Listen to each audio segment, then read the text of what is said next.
السلام عليكم ورحمة الله.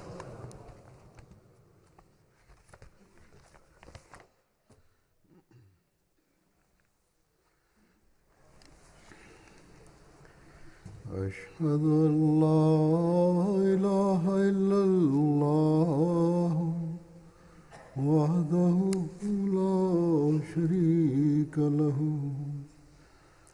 وأشهد أن محمدًا عبده ورسوله أما بعد فأعوذ بالله من الشيطان الرجيم بسم الله الرحمن الرحيم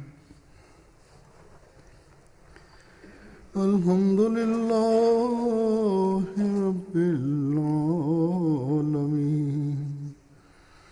الرحمن الرحيم مالك يوم الدين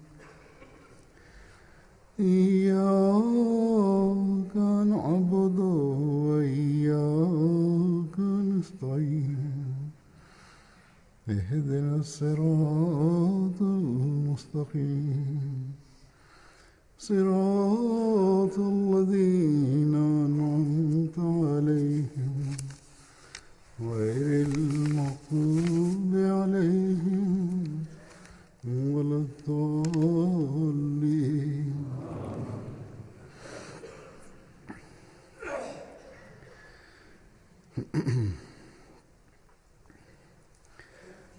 लड़कों और लड़कियों के रिश्तों के मामलात Os assuntos matrimônios dos rapazes e das raparigas e os problemas que surgem após o casamento podem criar uma atmosfera de ansiedade e agitação em família. Os problemas domésticos que surgem após o casamento tornam-se uma causa de inquietação não só para o marido e a mulher, mas também podem se tornar uma fonte de inquietação para os pais de ambas as partes. Mas o problema não termina aqui. Quando têm filhos, eles também podem ficar perturbados e conturbados pela essa situação. Consequentemente, às vezes os filhos afastam-se tanto das esferas religiosas como das seculares, que por sua vez provoca mais ansiedade para os pais e para a família em geral. Isto dá origem a uma série de inquietação e ansiedade. Quase todos os dias recebo cartas a este respeito. Ou as pessoas falam verbalmente das suas dificuldades nos seus encontros pessoais comigo.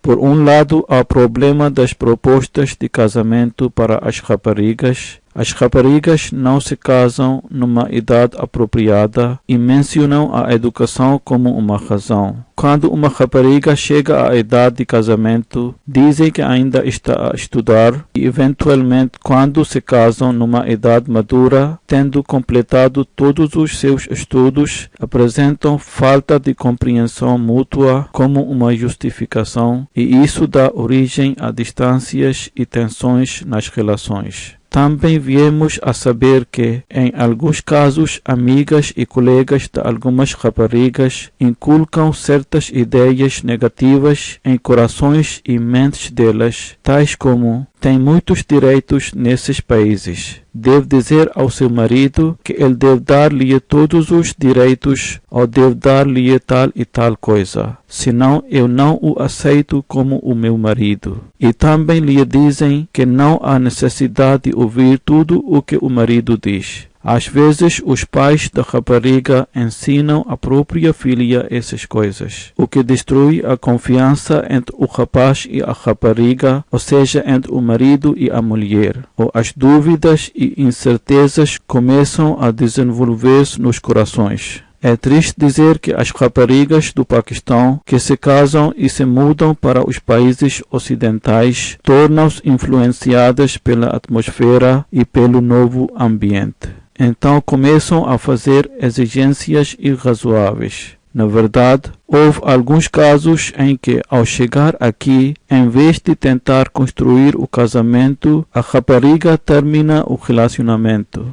Esta situação não é apenas com as raparigas. Os rapazes também estão a fazer as coisas semelhantes. Na verdade, no que diz respeito aos rapazes, a situação é um pouco mais extrema do que as raparigas. A razão para isto é que muitos dos rapazes, assim como as raparigas, não aderem a Qawle Sadid, quer dizer, não falam claramente e de maneira transparente. Essa ideia está profundamente ligada ao casamento e às relações. Os versículos do Sagrado Alcorão que são recitados durante o pronunciamento da cerimônia de nikah ou de casamento enfatizam especificamente a Qawle Sadid. Isto é a falar claramente e de maneira transparente. Toda a situação não é explicada uns aos outros. Além disso, em algumas ocasiões, os pais de rapariga forçam-na a casar-se, dizendo que tudo vai ficar bem depois de algum tempo. Enquanto não há compatibilidade entre o casal em termos de educação ou estilo de vida. Da mesma forma, alguns rapazes estão interessados em outro lugar, mas eles são incapazes de rejeitar a proposta oferecida a eles por seus pais. E, em resultado, casam-se no Paquistão ou casam-se na família de acordo com a vontade dos pais. E depois de algum tempo, a rapariga inocente é atormentada, primeiro por seu marido, então mesmo os sogros ou sogra que tinham trazido a rapariga na sua casa com grande paixão, começam a cometer injustiça contra ela. E depois o resto da família segue os seus exemplos em atormentá-la. No entanto, quer seja o rapaz ou a rapariga, quer sejam os sogros de um lado ou de outro lado, não é possível colocar toda a culpa numa parte. Em alguns casos, o rapaz tem a culpa e em outros casos, a rapariga tem a culpa. Como mencionei antes, essas questões domésticas têm um impacto negativo sobre as crianças. Depois de ter alguns filhos e viver uma vida confortável, de repente o homem decide que ele é agora incapaz de lidar com a sua esposa e, portanto, ele vai casar-se novamente. Ou decide divorciar-se da sua esposa completamente. Ou de outro lado, depois de ter passado um longo período de tempo, a esposa diz que ela não quer passar a vida com o marido. Ou diz que ela passou muitos anos sofrendo devido a ele e agora ela é incapaz de lidar com essa situação. Portanto, ela apresenta o pedido de divórcio. Queria mencionar nesta altura que dentro da comunidade a taxa do khula, ou seja, divórcio por parte da mulher, é mais elevada do que o talaq, quer dizer, o divórcio por parte do homem. Isto significa que o número de casos de khula é maior do que o número de casos de talaq. No entanto, em tais circunstâncias, as crianças são mais afetadas. Mesmo os estudos de muitas organizações seculares internacionais revelam que depois de separação de mãe e pai, há sempre um impacto psicológico ou moral nas crianças ou sofrem em certos outros aspectos, não importa onde quer que vivam com pai ou mãe. No entanto, quem quer que seja o responsável por criar tais circunstâncias dolorosas, quer sejam os rapazes que alegam as raparigas, dizem que devido à atmosfera de Oeste, as raparigas estão a criar problemas, focalizando as suas carreiras e não cumprindo as suas responsabilidades para com o casamento. Ou dizem que devido a certas circunstâncias, eles queriam viver com os pais, mas as raparigas não querem fazê-lo. Ou dizem que elas não têm nenhuma base no conhecimento religioso. Por outro lado, às vezes há expectativas irrazoáveis colocadas sobre o rapaz, tal como ele deve comprar imediatamente uma casa nova ou a casa deve pertencer a ele. Então, em termos da relação entre o marido e a mulher, há interferência dos pais da rapariga. Também surgem as dúvidas por causa de não declarar toda a situação ou não aderir a Qawle Sadid, ou as palavras verdadeiras e transparentes. Como mencionei antes, as pessoas não falam a verdade inteira, que é extremamente importante. Da mesma forma, as raparigas têm certas percepções sobre o rapaz e sobre a sua família. Por exemplo, a mãe do rapaz ou outros parentes próximos constantemente elogiam o rapaz em frente da rapariga, dizendo que o seu filho é como tal e tal, com a intenção de retratar a rapariga como inferior de uma maneira ou de outra. Por exemplo, dizem que a rapariga é baixa, ou que ela é gorda, ou que ela não tem a cor branca, etc. Se a rapariga tem um emprego, mesmo assim, ela é ridicularizada por fazer trabalho. E o rapaz e a rapariga têm relações entre o marido e o homem. E a família do rapaz interfere nessas relações. Algumas raparigas queixaram-se de que os rapazes falham em cumprir as suas obrigações de casamento e eles não têm um senso de responsabilidade. Por causa da influência dessa sociedade, quando se diz ao rapaz de 25 ou 26 anos que é agora de idade de se casar, eles respondem dizendo: eu ainda sou pequeno e, portanto, sou incapaz de me casar neste momento. Devido à cultura local, esta questão é prevalente mesmo entre os jovens ahmadianos de origem asiática, que dizem que eles são pequenos e são ainda incapazes de assumir as suas responsabilidades de casamento. Se eles são os pequenos e são incapazes de lidar com as responsabilidades do casamento, então para que serve o casamento? E a partir daí uma série de queixas de ambos os lados começa a aumentar. De mesmo modo, como já mencionei antes, tendo passado muitos anos e vivendo juntos, e na altura em que as crianças estão a crescer, ocorrem as queixas entre os casais, que são os assuntos de meninos, e surgem como resultado da impaciência ou por causa de ter amizades erradas. Se a razão para as questões domésticas de todas as faixas etárias for resumida numa só frase, é que as pessoas afastaram-se da fé. Há desconhecimento dos ensinamentos religiosos e há falta de interesse na religião, bem como há um aumento no desejo de interesses mundanos. Por isso, se quisermos encontrar uma solução para todas estas questões, então devemos buscá-la à luz dos ensinamentos religiosos. Por um lado, nós consideramos-nos os Ahmadis e juramos dar prioridade à fé sobre todos os interesses mundanos. Então devemos buscar os remédios que encontramos nos ensinamentos religiosos do Sagrado Alcorão, nos ditos do Sagrado Profeta sallallahu alaihi wasallam e nos ensinamentos do Messias prometido alaihi salam. Nós somos muitos afortunados que aceitamos o Islão e somos os muçulmanos que aceitaram o Messias prometido alaihi salam e prometemos-lhe que daríamos precedência à nossa fé sobre todos os objetos mundanos.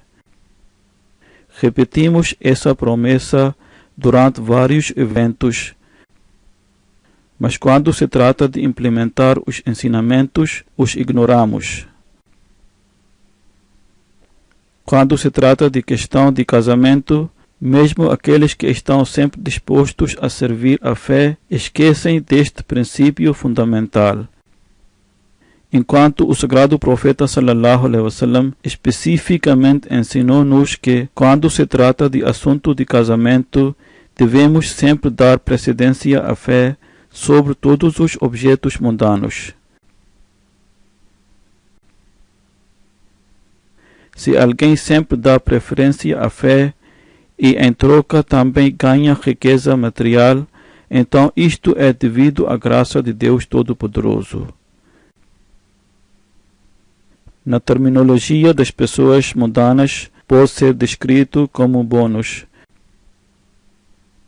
No entanto, se alguém se esforça nas suas aspirações mundanas, enquanto afirmando dar precedência à sua fé, então isso levará a problemas, porque há falta de veracidade na sua declaração. Por isso, ao procurar parceiro da vida, devemos sempre ter em mente o ensinamento do sagrado profeta sallallahu alaihi wasallam, que foi narrado por Hazrat Abu Huraira radhiyallahu ta'ala anhu, que o sagrado profeta sallallahu alaihi wasallam diz: o homem casa-se com uma mulher por 4 razões: por sua riqueza, por seu estatuto familiar, por sua beleza e por sua piedade ou caráter. Então deve casar-se com aquela que é a melhor em religião e caráter e próspera. Portanto, se os rapazes e as suas famílias tiverem em mente este princípio, então as raparigas, bem como as suas famílias, também alinharão a sua preferência com a fé. E quando a preferência será dada à religião e à fé, então muitas caixas e reservas guardadas por ambos os lados, tanto pelos rapazes como pelas raparigas, sobre as famílias de uns aos outros serão removidas. O rapaz que está à procura de uma rapariga piedosa terá que assegurar que as suas próprias ações estão de acordo com os ensinamentos religiosos. Se alguém agir de acordo com os ensinamentos prescritos pela religião, então os assuntos ordinários que causam desordem em família serão removidos. Nem a família do rapaz tentará causar dificuldades à rapariga.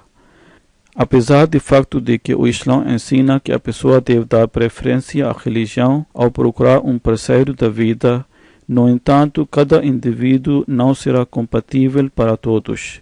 Deste modo, antes de concordar com qualquer proposta, devem fazer istikhara, quer dizer, devem orar para que o resultado seja melhor. Em qualquer relacionamento, devemos orar a Deus Todo-Poderoso para o melhor resultado, e também devemos orar que se o casamento não for abençoado nos olhos de Deus Todo-Poderoso, então Deus deve impedir que isso aconteça. Em certa ocasião, Hazrat Khalifatul Masih Awwal radhiyallahu ta'ala anhu, o primeiro califa do Messias prometido alayhi salam, declarou muito lindamente: o sagrado profeta sallallahu alaihi wasallam tem sido extremamente benevolente para conosco.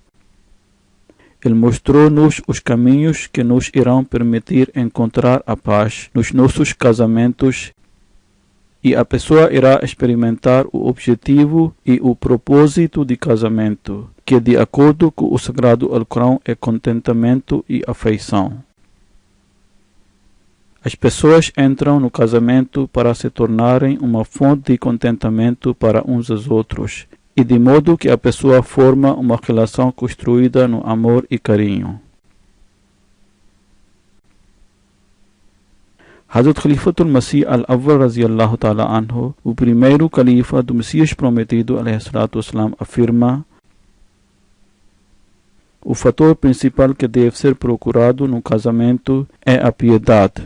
Como mencionado anteriormente, deve procurar a fé. A beleza extraordinária, riqueza, afluência, estatuto familiar e a posição mundana não devem ser fatores principais que a pessoa deve ver para se casar. Em primeiro lugar, deve ter intenções sinceras e virtuosas, e em segundo lugar, antes de se casar, deve fazer istikhara. Assim, antes de cerimônia de casamento, se a pessoa orar a Deus Todo-Poderoso para que eles possam viver uma vida de paz e amor, e deve orar de seguinte maneira: que esta proposta de casamento prossiga se for uma fonte de bênçãos e contentamento. Então, pela graça de Deus Todo-Poderoso, o casamento será bem sucedido. No entanto, devemos ter em mente que, mesmo depois de casamento, Satanás continua os seus ataques usando métodos diferentes. Portanto, devemos sempre orar para que o casamento seja uma fonte de paz, amor e harmonia. Explicando a importância de istikhara, Hazrat Khalifatul Masih al-Awwal radiyallahu ta'ala anhu, o primeiro califa do Messias prometido al-Islam, aconselhou-nos da seguinte maneira: entre todas as tarefas, o nikah, o casamento, é uma tarefa importante. Não é uma coisa insignificante, na verdade deve ser considerada de grande importância. A maioria das pessoas pensa que a pessoa deve pertencer a um clã de grande prestígio, com grande linhagem, riqueza e autoridade política. Também deve ser jovem e bonita. No entanto, o nosso sagrado profeta sallallahu alaihi wasallam diz que devem encontrar alguém que seja piedoso, que seja o rapaz ou a rapariga. Uma vez que é impossível saber sobre o intelecto verdadeiro, qualidades morais e integridade de uma pessoa, é difícil avaliar esses traços instantaneamente. Quando alguns casamentos quebram, as pessoas dizem que inicialmente eles pensavam que a pessoa era religiosa e tinha morais elevados, mas mais tarde tudo revelou-se contrário às expectativas. É por isso que foi dito que devem sempre fazer istikhara, como a pessoa é incapaz de avaliar estas coisas. Hazrat Khalifatul Masih al-Awwal radiyallahu ta'ala anhu, o primeiro califa do Messias prometido al-Islam, declara: não temos consciência do nosso destino, mas Deus Todo-Poderoso sabe o que não se vê. Por isso, a primeira coisa que a pessoa deve fazer é istikhara e deve procurar a ajuda de Deus Todo-Poderoso. Em relação aos versículos recitados durante a cerimônia de nikah ou casamento, Hazrat Khalifatul Masih al-Awwal radiyallahu ta'ala anhu, o primeiro califa do Messias prometido al-Islam, diz: esses versículos contêm grande conselho de que o homem deve prestar muita atenção aos laços de parentesco, tendo em mente a justiça e retidão, e deve aderir a Qawle Sadid, quer dizer, deve falar claramente e de maneira transparente. Devem perguntar a vós próprios o que estão a enviar para o futuro. Se querem ver os sucessos na vida, então taqwa, ou seja, justiça, é essencial. Neste respeito, depois de fazer istikhara, quando chega a hora de nikah ou casamento, Hazrat Khalifatul Masih al-Awwal radiyallahu ta'ala anhu, o primeiro califa do Messias prometido al-Islam, diz: este sermão também quer dizer os versículos que são recitados durante o sermão de nikah chamam a nossa atenção para as orações e que devemos ponderar sobre as consequências que as nossas ações poderiam ter. Além disso, quando se trata de felicitar uns aos outros, depois de cerimônia de nikah ou casamento tinha sido realizada, o sagrado profeta sallallahu alaihi wasallam ensinou a seguinte oração: Barakallahu laka wa baraka alayka wa jama'a bainakuma fil khair. Que Deus vos abençoe e envie as suas bênçãos sobre vós e que Deus permita que vocês realizem as boas ações. Assim, as orações para as graças e bênçãos devem ser feitas em cada ocasião e só então os casamentos são abençoados. Algumas pessoas ainda estão sob a influência das práticas culturais do Paquistão e da Índia e ainda estão enredadas nas questões de ordem familiar, casta e tribo e raça. Enquanto Deus Todo-Poderoso diz que quando vir uma proposta para o casamento, então é preciso orar, realizar a oração de istikhara e dar prioridade à fé. No entanto, eles perdem completamente de vista esses ensinamentos e, em vez disso, concentram-se nas raças e tribos. O Messias prometido al-Islam afirma: ao procurar um par adequado para o casamento, a pessoa deve apenas olhar se a outra pessoa é piedosa, virtuosa e não está afligida com qualquer dificuldade que mais tarde poderia potencialmente causar discórdia. Lembrem-se de que no Islã a tribo ou a raça não é um meio de distinguir um de outro. Ao contrário, o que se vê é apenas o nível de taqwa e de piedade. Desta forma, este é o princípio fundamental que devem olhar para o nível de taqwa e de piedade.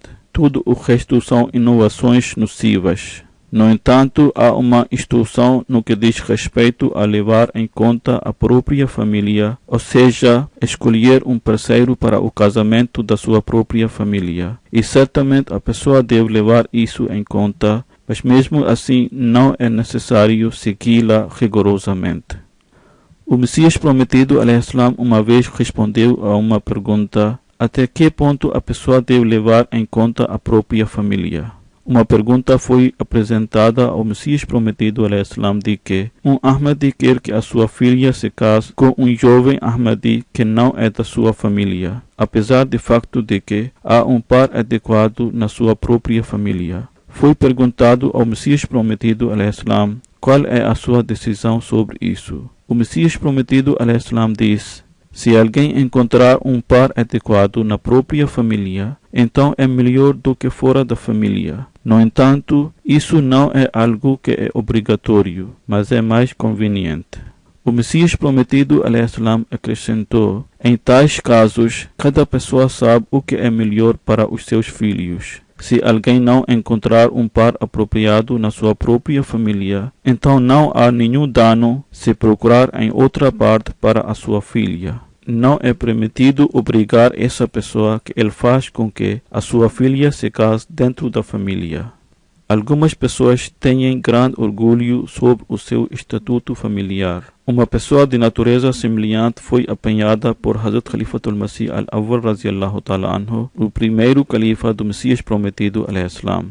Por um lado, eles têm grande orgulho da família e por outro lado, a situação deles é completamente contrária. Hazrat Muslim Maud radiyallahu ta'ala anhu, o segundo califa do Messias prometido, *alaihissalam*, relata que uma vez uma pessoa veio ao Hazrat Khalifatul Masih al-Awwal radiyallahu ta'ala anhu e diz que ele é Sayyid, quer dizer descendente da linhagem do sagrado profeta sallallahu alaihi wasallam, e diz que a sua filha está a casar-se, e assim ele pediu alguma ajuda de Hazrat Khalifatul Masih al-Awwal radiyallahu ta'ala anhu, o primeiro califa do Messias prometido, *alaihissalam*, a este respeito. Hazrat Khalifatul Masih al-Awwal radiyallahu ta'ala anhu, o primeiro califa do Messias prometido, *alaihissalam*, respondeu que ele está disposto a dar-lhe exatamente as mesmas coisas, tal como o sagrado profeta sallallahu alaihi wasallam tinha dotado a sua filha Fátima para o seu dote. Ao ouvir isso, ele imediatamente respondeu que isto será uma fonte de grande desgraça para ele.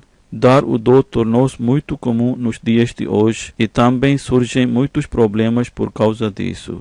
Hazrat Khalifatul Masih al-Awwal radiyallahu ta'ala anhu, o primeiro califa do Messias prometido, *alaihissalam*, respondeu: será que o seu senso de honra é maior do que o sagrado profeta sallallahu alaihi wasallam? A sua honra está em ser Sayyid ou em ser descendência do profeta sallallahu alaihi wasallam. Portanto, se dando essa quantidade de dote não causou nenhuma desgraça ao sagrado profeta sallallahu alaihi wasallam, então como é que isso pode ser uma causa de desgraça para si? Por um lado, você diz que é Sayyid ou é de descendência do profeta sallallahu alaihi wasallam, então como é que isso pode ser uma desgraça para si?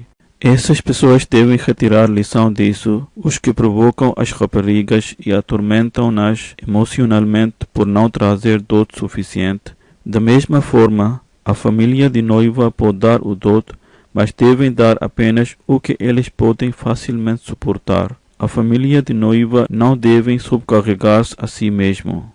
Se houver interesse genuíno numa determinada proposta, antes de fazer a oração de istikhara, ambas as partes devem ver uns aos outros.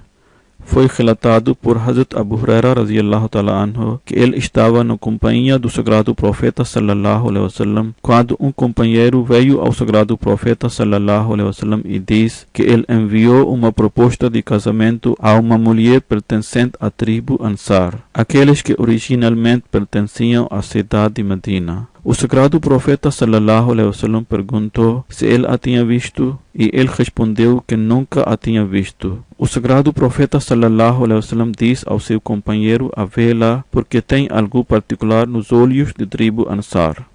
Portanto, não há nada de errado se o rapaz visita a casa de rapariga a vê-la. Às vezes, certas famílias do lado do rapaz mostram arrogância extrema quando o departamento de Rishtanata, ou seja, departamento matrimonial, apresenta parceiro potencial para o casamento. Como eu já disse, devido à sua arrogância, ao visitar a casa de rapariga, fazem observações desagradáveis. E apesar de terem visto a foto da rapariga e terem trocado os seus detalhes uns com os outros, demoram deliberadamente sobre a proposta. Entretanto, se encontrarem uma proposta melhor, então optam para isso. Esta é uma prática completamente errada. A maioria das raparigas ahmadianas respeitam os seus pais e aceitam as propostas de casamento que eles sugerem. Mas como já mencionei que, em alguns casos, os rapazes visitam a casa da rapariga e depois permanecem em silêncio. Uma vez que viram a foto e souberam os detalhes, tal como altura, descrição, etc., então não há necessidade de prolongar o assunto. Não devem fazer a outra parte esperar por muito tempo, nem devem ferir os sentimentos da rapariga fazendo certas observações. Se alguém realmente entender o propósito de casamento, então os sentimentos das mulheres nunca serão feridos, e nem os rapazes irão exibir tal arrogância, e nem irão brincar com os sentimentos dos outros. Em relação aos objetivos e propósitos do casamento, o Messias prometido al-Islam afirma: o Sagrado Alcorão ensinou-nos que a pessoa deve casar-se a fim de salvaguardar a castidade. Qual é o propósito de casamento? O propósito é salvaguardar a castidade.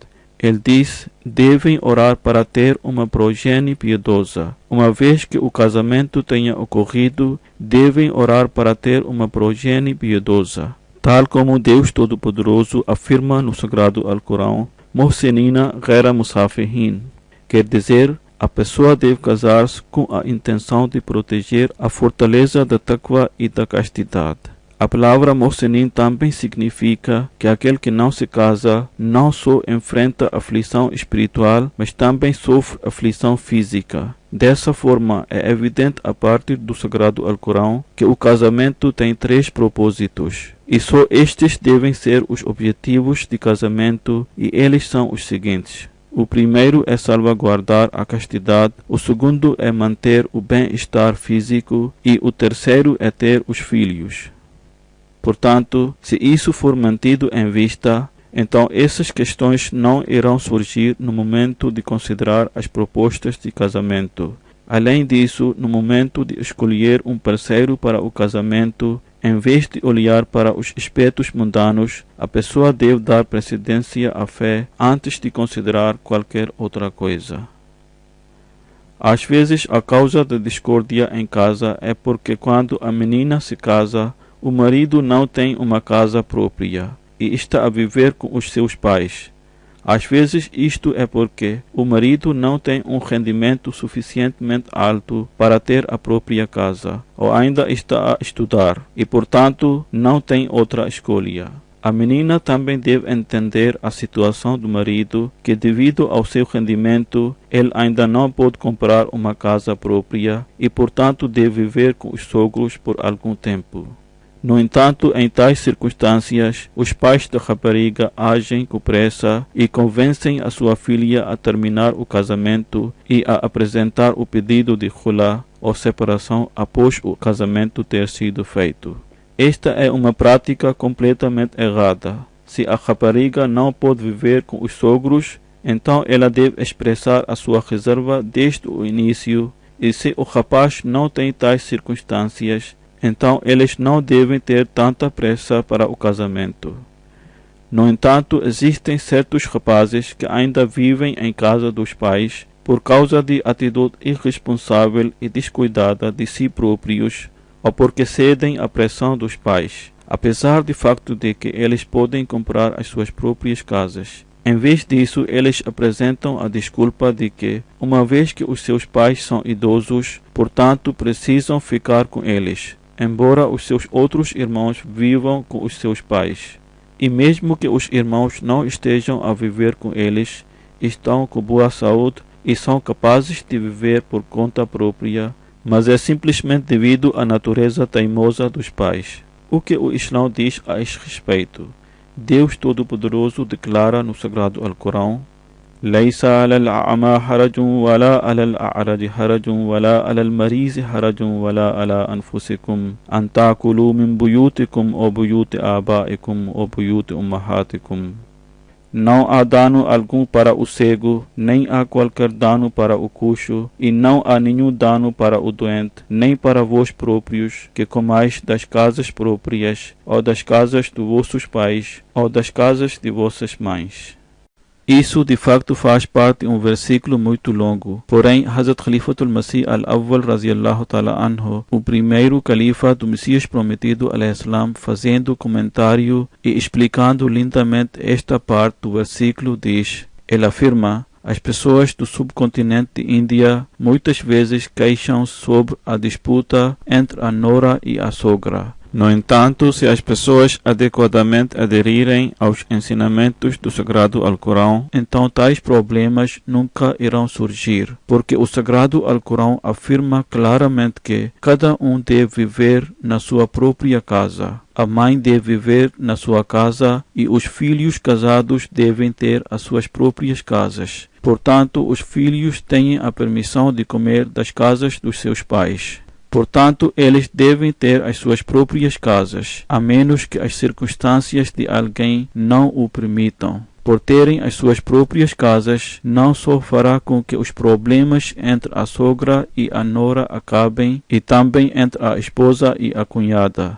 mas também fará com que o marido e a esposa estejam cientes das suas próprias responsabilidades. Gostaria também de acrescentar aqui que antes de casamento, há certas famílias do lado das raparigas que perguntam ao rapaz se ele tem uma casa própria. Ao saber que ele não tem, recusam a proposta de casamento, e esta também é uma prática completamente errada. Em vez de avaliar pelos padrões mundanos, os pais das raparigas devem olhar para o nível de fé do rapaz, porque eventualmente a pessoa torna-se capaz de adquirir uma casa própria, desde que haja amor e carinho em casa. Da mesma forma, também recebo a queixa de certos países de que certas pessoas não casam as suas filhas com os nossos missionários, que estão a formar-se em teologia, porque esses missionários são devotos. Isso também é errado, porque a pessoa deve dar preferência à fé. A seguir, Deus Todo-Poderoso instruiu os homens a não reagirem apressadamente e a não tomarem qualquer decisão se as suas esposas dizerem-lhes alguma coisa. Além disso, eles não devem tratá-las de forma desagradável e nem devem expressar descontentamento com o que elas dizem. Deus Todo-Poderoso afirma: وَعَاشِرُوهُنَّ بِالْمَعْرُوفِ فَإِنْ كَرِهْتُمُوهُنَّ فَعَسَىٰ أَنْ تَكْرَهُوا شَيْئًا وَيَجْعَلَ اللَّهُ فِيهِ خَيْرًا كَثِيرًا. E consociai-vos com elas em bondade, e se não gostardes delas, é possível que não gosteis de uma coisa em que Deus pôs muito de bom. Explicando este versículo, Hazrat Khalifatul Masih al-Awwal radiyallahu ta'ala anhu, o primeiro califa do Messias prometido al-Islam, afirma: ó meus queridos, se vocês não gostarem de algo nas vossas esposas, mesmo assim devem tratá-las com bondade. Deus Todo-Poderoso afirma que Ele vai colocar bem nelas. É possível que algo na realidade seja uma qualidade, mas vocês percebam que é algo ruim. Há certos maridos que apressam-se a divorciar-se das suas esposas, ou eles tratam-nas de maneira indelicada, ou não cuidam dos seus sentimentos e das suas emoções, ou não gostam de algo que elas dizem, e como resultado tratam-nas de forma inadequada. Portanto, este conselho é para eles, que devem tratar as suas esposas com bondade. Não devem apressar-se nas vossas decisões se perceberem algo ruim nas vossas esposas, porque é possível que algo que apareça negativo tenha uma qualidade oculta nele, e portanto, devido à vossa pressa e comportamento errado, tornem-se privados dessa boa qualidade. Deus Todo-Poderoso aconselhou os homens de várias maneiras para tratar as suas esposas gentilmente, e os homens devem sempre ter isso em mente. E outro fator que é uma causa de criar problemas é quando os homens decidem casar-se com segunda mulher ou expressam o desejo do segundo casamento. Os homens devem ter em mente que, embora o Islã permita casar-se mais de uma mulher, mas essa permissão é devido a certas circunstâncias e condições, e essas condições devem ser cumpridas. Mas isto não significa que, apesar de viver uma vida bela e feliz com a família e com os filhos, ele decida a satisfazer os seus próprios desejos devido à influência desta sociedade ou decida a casar-se novamente, simplesmente porque Deus abençoou-o com riqueza, ou ele forma relacionamentos ilegais e em seguida se casa com elas. O Messias prometido, ﷺ, explicou isso em grande detalhe, e isso deve ser mantido em mente. O Messias prometido, ﷺ, afirma: a lei de Deus Todo-Poderoso não deve ser usada contrariamente ao seu propósito, nem deve ser utilizada para servir como um escudo para a autoindulgência, ou seja, não devem usar as leis de Deus Todo-Poderoso como um meio para cumprir as vossas paixões carnais. As leis de Deus Todo-Poderoso não devem ser tratadas dessa maneira. Devem ter em mente que o uso da lei dessa forma seria um grande pecado. Deus Todo-Poderoso repetidamente admoestou contra ceder às paixões carnais. Em cada assunto, a taqwa e piedade deve ser o vosso objetivo. O Messias prometido, ﷺ, afirma: se a maioria das pessoas usar a Sharia, ou lei islâmica, como escudo para o cumprimento das paixões carnais e envolver-se na poligamia, então as pessoas vão levantar as objeções de que os muçulmanos não têm nada a fazer além de se casarem com as mulheres. Não é permitido usar isso como um escudo e casar-se com as mulheres para cumprir os desejos carnais. É completamente errado formar relacionamento com as outras mulheres e casar com elas e depois rejeitar a sua primeira esposa. Esta é uma prática completamente errada e as pessoas terão razão para levantar as objeções de que os muçulmanos não têm nada a fazer além de se casarem com as mulheres. O Messias prometido, ﷺ, afirma ainda: sem dúvida, o adultério é um pecado, mas quando o coração estiver cheio de paixões carnais, isto também é um pecado. A pessoa deve participar muito pouco dos prazeres deste mundo. Quer dizer, a pessoa não deve envolver-se muito nos prazeres mundanos, para que se torne a personificação do seguinte versículo: فَلْيَزْهَكُوا قَلِيلًا وَلْيَبْكُوا كَثِيرًا. Eles devem rir pouco e chorar muito. Mas aquele que está envolvido muito nos prazeres mundanos e dia e noite está ocupado com as esposas, como é que ele terá tempo para desenvolver esse estado de ternura e choro? E mesmo é a situação das outras frivolidades nas quais a pessoa se envolve. Esta é a situação da maioria das pessoas quando sucumbem aos desejos mundanos, gastam todo o seu tempo, energia e recurso para cumprir esses desejos e afastam-se da vontade de Deus Todo-Poderoso. Na verdade, existem atividades mundanas que Deus Todo-Poderoso declarou permissíveis para nós, mas isso não significa que gastemos toda a nossa vida nessas coisas. Deus Todo-Poderoso, descrevendo a qualidade dos seus servos, diz no Sagrado Alcorão: Jabituna li rabbihim sujjadan wa qiyama. Eles passam a noite diante do seu Senhor, fazendo prostração e ficando em pés. Mas aquele que gasta todo o seu tempo com as suas esposas não será capaz de gastar a noite em adoração de acordo com a vontade de Deus. O seu casamento seria nada mais do que shirk, ou como atribuir parceiros a Deus. Apesar do facto de que o sagrado profeta sallallahu alaihi wasallam tinha 9 esposas, mas ele passava as noites inteiras em adoração. O Messias prometido alaihi salam diz ainda: lembrem-se bem que a vontade de Deus é que vocês não devem ser inteiramente superados pela luxúria. E se surgir uma verdadeira necessidade para aperfeiçoar a vossa taqwa e piedade, então podem casar-se com outra mulher. A base real para se casar segunda vez é a piedade. Então, esse casamento é permitido. No entanto, todos aqueles que desejam se casar pela segunda vez precisam avaliar a si próprios, se eles estão a fazê-lo com base em taqwa e piedade ou meramente para cumprir os seus desejos luxuriosos.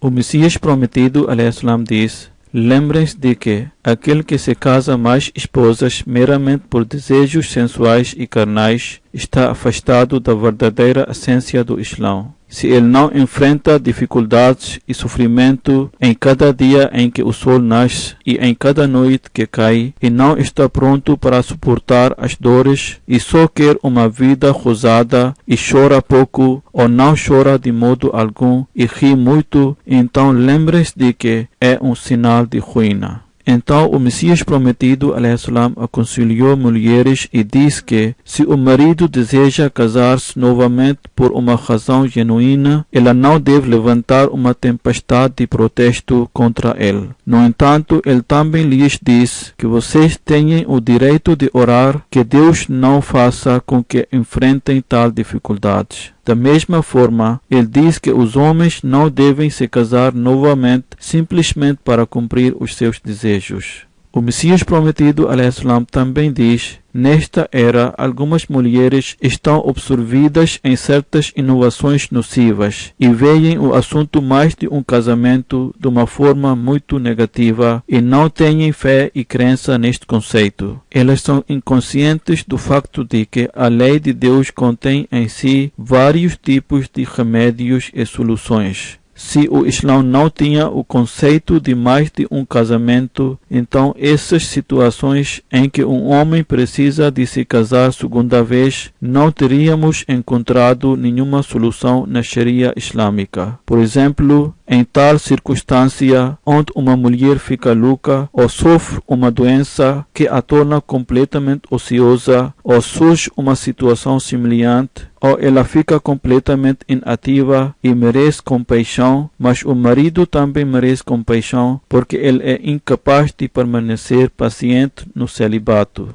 Em tal situação, seria injusto para as faculdades do homem se a permissão de casamento com a outra mulher não lhe for dada. Na realidade, a Sharia, ou lei divina, deixou este caminho aberto para os homens, tomando em consideração todos os fatores acima mencionados, e também deixou os caminhos abertos para as mulheres em circunstâncias difíceis de que, se o marido ficar inativo por qualquer motivo, ela pode apresentar pedido de khula ou divórcio iniciado pela esposa, através da autoridade competente, que é igual a talaq ou divórcio iniciado pelo marido. A Sharia, ou lei divina, é como uma loja de vendedor de medicamento. Se a loja não fornecer medicamentos para todos os tipos de doenças, a loja não pode funcionar. Desta forma, devem ponderar: não é verdade que os homens por vezes encontram dificuldades onde eles são obrigados a casar-se novamente?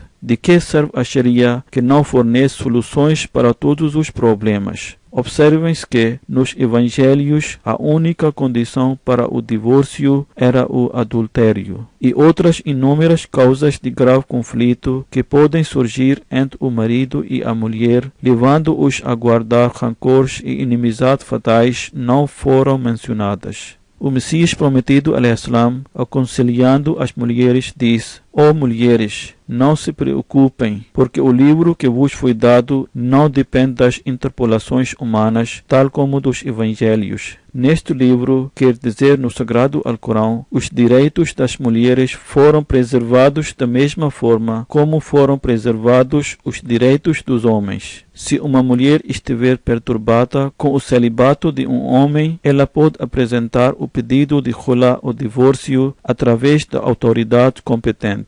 Mencionar as várias circunstâncias que poderiam ser enfrentadas pelos muçulmanos, isto era obrigação de Deus para que a Sharia, ou lei islâmica, permanecia livre de defeitos e falhas. Então, ó mulheres, quando os vossos maridos decidirem a casar segunda vez, em vez de reclamar a Deus, devem orar para que Deus vos proteja das dificuldades e provações. Quer dizer, quando os maridos tiverem intenção de prosseguir com o segundo casamento, eles têm permissão de orar para que Deus as proteja das tribulações e aflições, para que eles não se casem novamente. Sem dúvida, aquele que se casa pela segunda vez e ainda é injusto, então ele é cruel e merece ser punido. E ao desobedecer o mandamento divino, vocês não devem cair sob a ira de Deus. Cada pessoa será responsável por suas próprias ações. Se vocês agirem piedosamente aos olhos de Deus, então os vossos maridos também se tornarão piedosos. Embora a Sharia permita para se casar novamente com base em certas razões ou para determinados benefícios, no entanto, a porta da lei de decreto divino está aberta para vocês. Se vocês não podem suportar a lei da Sharia, então devem tentar evitar o decreto divino através de orações, porque o decreto divino domina sobre a lei de Sharia. Devem adotar o caminho de taqwa e piedade.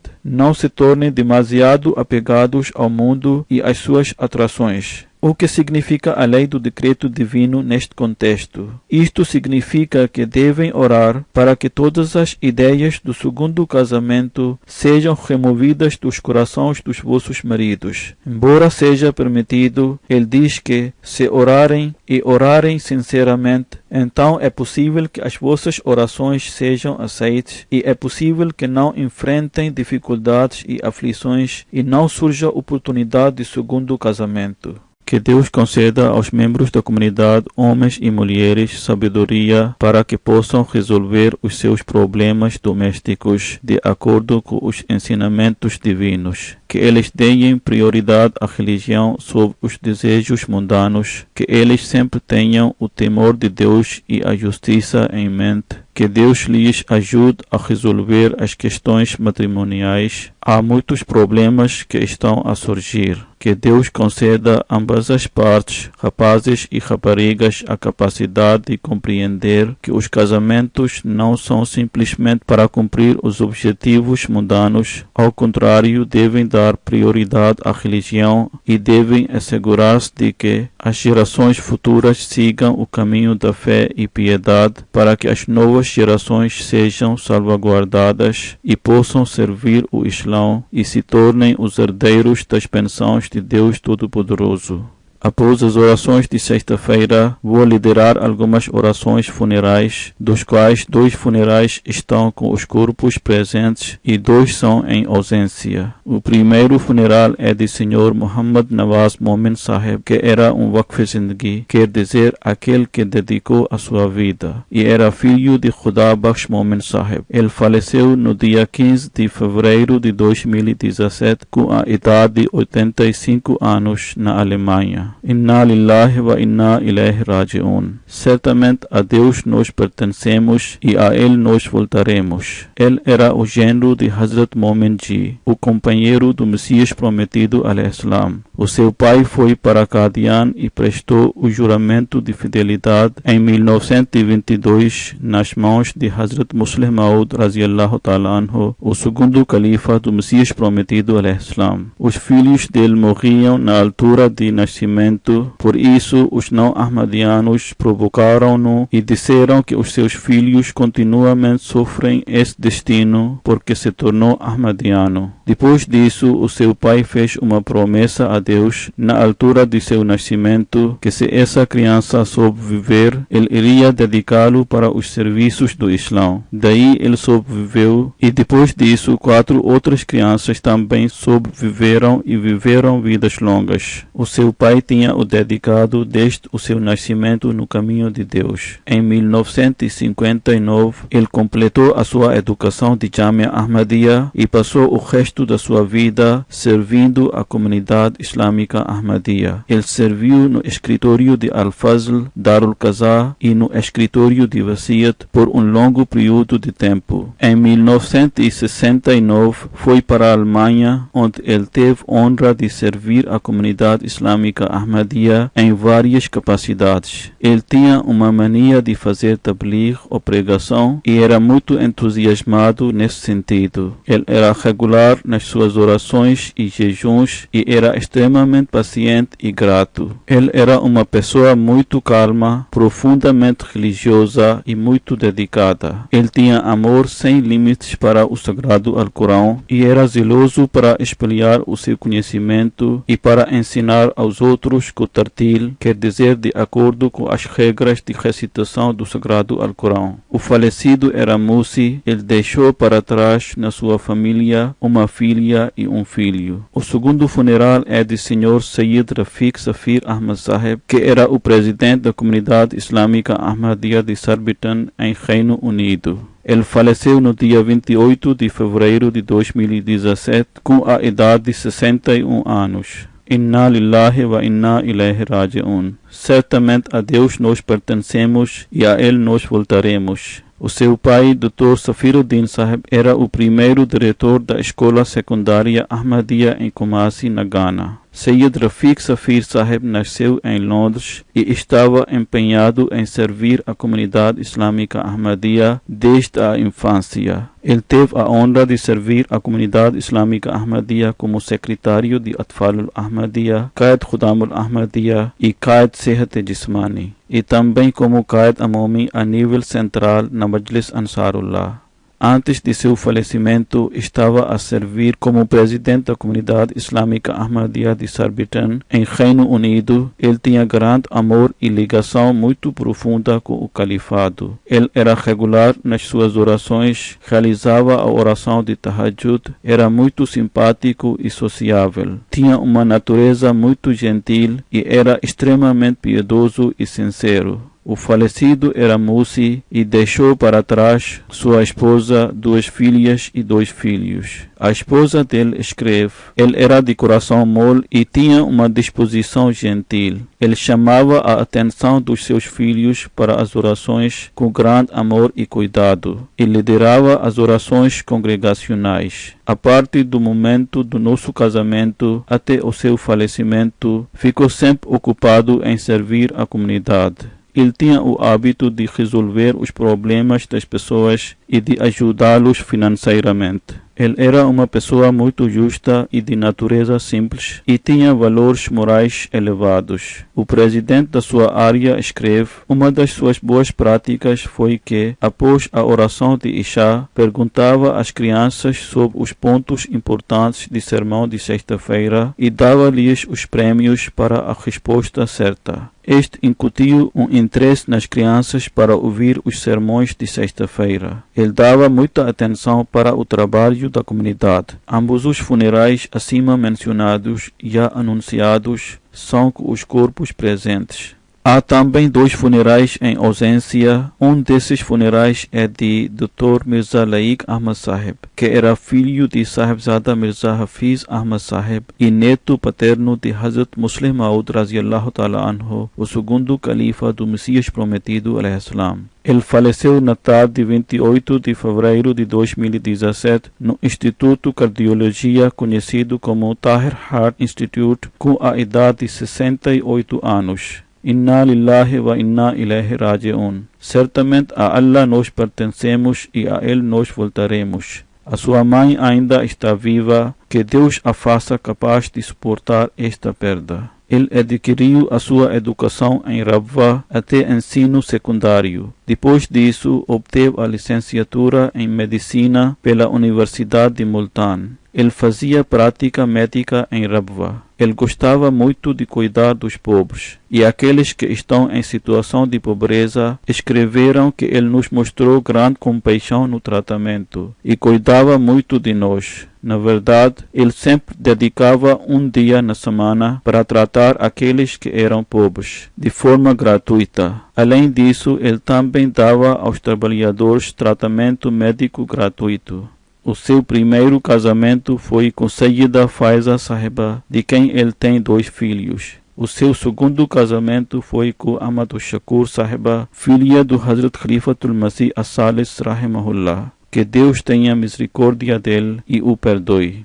O segundo funeral em ausência é de Sr. Aminullah Khan Sahib, ex-missionário dos Estados Unidos de América. Ele faleceu na noite de terça-feira, 28 de fevereiro de 2017, nos Estados Unidos de América. Inna lillahi wa inna ilaihi raji'un. Certamente a Deus nós pertencemos e a Ele nós voltaremos. O falecido teve honra de servir como missionário nos Estados Unidos de América, na Libéria e na Inglaterra. Ele nasceu em 1936 e o nome do seu pai era Abdul Majid Khan Sahib, que era de Nerval. Desde a infância, os seus pais o tinham dedicado para servir a comunidade. Com base no apelo de Hazrat Khalifatul Masih As-Sani Raziyallahu Ta'ala Anhu, o segundo califa do Messias Prometido al-Islam. A mãe do falecido diz que o seu marido, Abdul Majid Khan Sahib, tinha dedicado o seu filho no apelo de Hazrat Khalifatul Masih As-Sani Raziyallahu Ta'ala Anhu, o segundo califa do Messias Prometido al-Islam. E quando ele voltou de Qadian, ele disse: dediquei o teu filho também, para que não haja queixas de que dediquei o filho da minha primeira esposa, quer dizer Dr. Nasir Khan Sahib, mas não dediquei o teu filho. No quarto ano de estudo, ele próprio fez o pedido de dedicar a sua vida. Em 1949, depois de completar a sua educação de 8º ano, matriculou-se na Jamia Ahmadiyya, ou seja, no curso de missionário. Em 1955, ele completou o seu curso de Maulvi Fazil. Em 1957, ele completou o seu ensino secundário. Em 1958, ele obteve a diploma de Shahid em Teologia e em 1959 ele fez a licenciatura. Ele foi nomeado como missionário pela primeira vez em 1958. De 29 de fevereiro de 1960 a abril de 1963, teve a honra de servir como missionário nos Estados Unidos de América. Em 1966, temporariamente trabalhou em Daftar Amanat e de 1969 a 1971 ele teve honra de servir em Libéria. A sua primeira nomeação nos Estados Unidos de América foi em 1960, quando tinha 23 anos de idade. Ele era um missionário muito entusiástico. Ele teve muitas oportunidades de pregar através de jornais e rádio. Durante o seu serviço na Libéria, o presidente Tubman convidava-o para as reuniões mensais e pedia-lhe para conduzir as orações silenciosas. Quando Hazrat Khalifatul Masih As-Salis Rahimahullah Ta'ala, o terceiro califa do Messias Prometido al-Islam, visitou Libéria, o presidente Tubman organizou um jantar em honra do Hazrat Khalifatul Masih As-Salis Rahimahullah, o terceiro califa do Messias Prometido al-Islam. O presidente disse sobre Aminullah Khan: ele é muito forte. Huzur Rahimahullah Ta'ala respondeu: ele é forte sem usar qualquer força. Sr. Aminullah Khan Sahib também foi enviado para a Inglaterra, onde ele teve honra de servir até 1970. E depois, devido a problemas de saúde, teve que se reformar. Ele era casado com a Sra. Bushra Shah Sahiba, filha do Sr. Iqbal Shah Sahib e neta de Walayat Shah Sahib, o companheiro do Messias Prometido al-Islam. Ele era o irmão de Apa Tahira Siddiqa Sahiba, a esposa de Hazrat Khalifatul Masih As-Salis Rahimahullah Ta'ala, o terceiro califa do Messias Prometido al-Islam. Ele tinha um filho e uma filha. Que Deus Todo-Poderoso proteja o falecido em sua misericórdia. Que Deus tenha misericórdia deles todos e os perdoe. Que Deus eleve a posição de todos falecidos. E como eu disse, após as orações, vou liderar a oração funeral deles.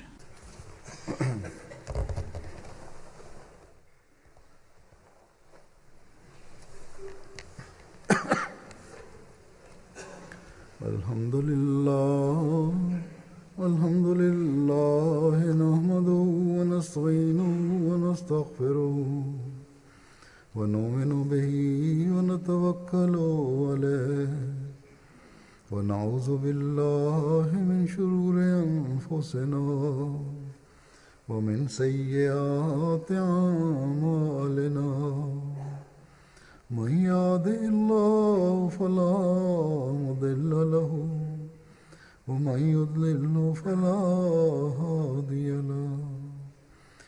ونشهد أن لا إله إلا الله ونشهد أن محمدا عبده ورسوله عباد الله رحمكم الله إن الله يأمر بالعدل والإحسان وإيتاء ذي القربى وينهى عن الفحشاء والمنكر والبغي يعظكم لعلكم تذكرون اذكروا الله يذكركم وادعوه يستجب لكم ولذكر الله